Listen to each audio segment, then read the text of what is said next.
Hey everyone, welcome back to Chatting with Ashley. Today I want to answer a couple of the questions I've received about boundaries. Usually when I receive questions about boundaries, it doesn't come in the form of a question, it comes more in the form of a statement. And the statement typically is something to the effect of, he's doing this thing and it's hurting and I need him to stop, so my boundary is he can't do that. Or she's saying these things and it's hurting and I want her to stop, so my boundary is that she can't do that. And those statements, the ones that are all about somebody else's behavior, is a flawed interpretation of what a boundary is.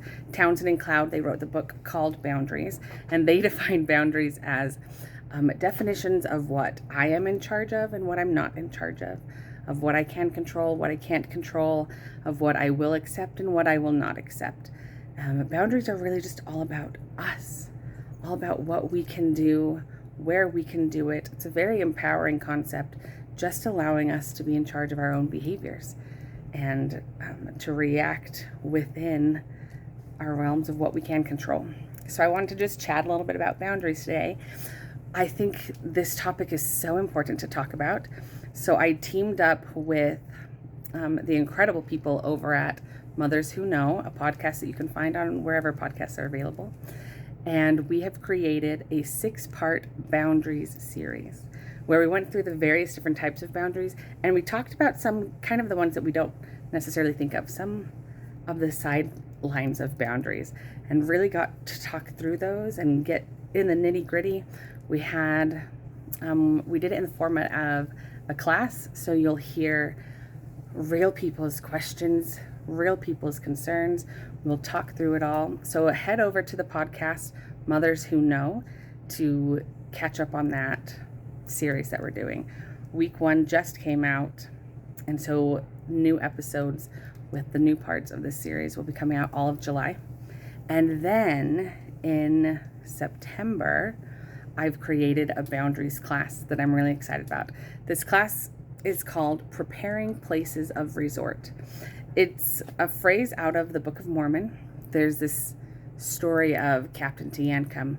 He and the armies are fighting the Lamanites, and they're getting hit, and he realizes the reality is at the moment he's not going to be able to win these battles, so he needs to ensure his own safety and the safety of his men.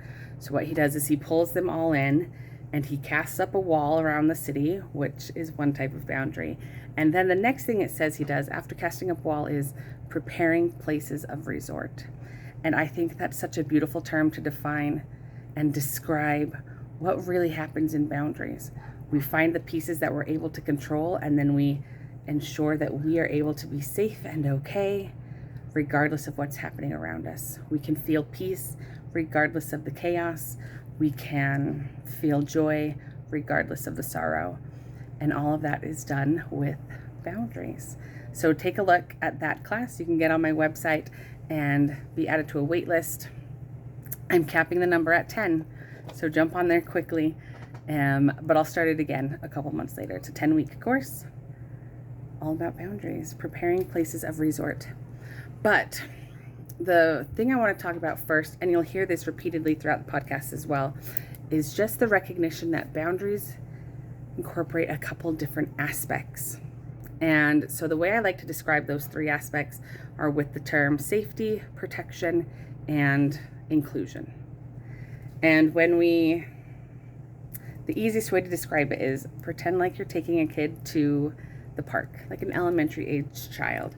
Protection boundaries are those boundaries that we always live within. It's that wall that Teancum cast up, that we're just going to stay within these rules. So if you're going to the park, the protection boundary that you likely have is we don't talk to strangers.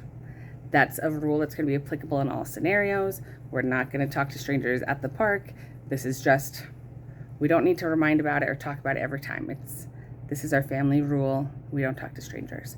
But when you get to the park, you're going to assess what it looks like and find the areas that maybe you're not comfortable with your kids playing. So don't go past the sidewalk because I don't want you to play in the street. Don't go beyond that fence because I want you to stay in right here. Don't go behind me, I need to be able to see you, those types of things. Those boundaries that shift based on the scenario are called safety boundaries. And then the last boundary is the inclusion. And the inclusion boundaries are my favorite. It's where we find empowerment and happiness.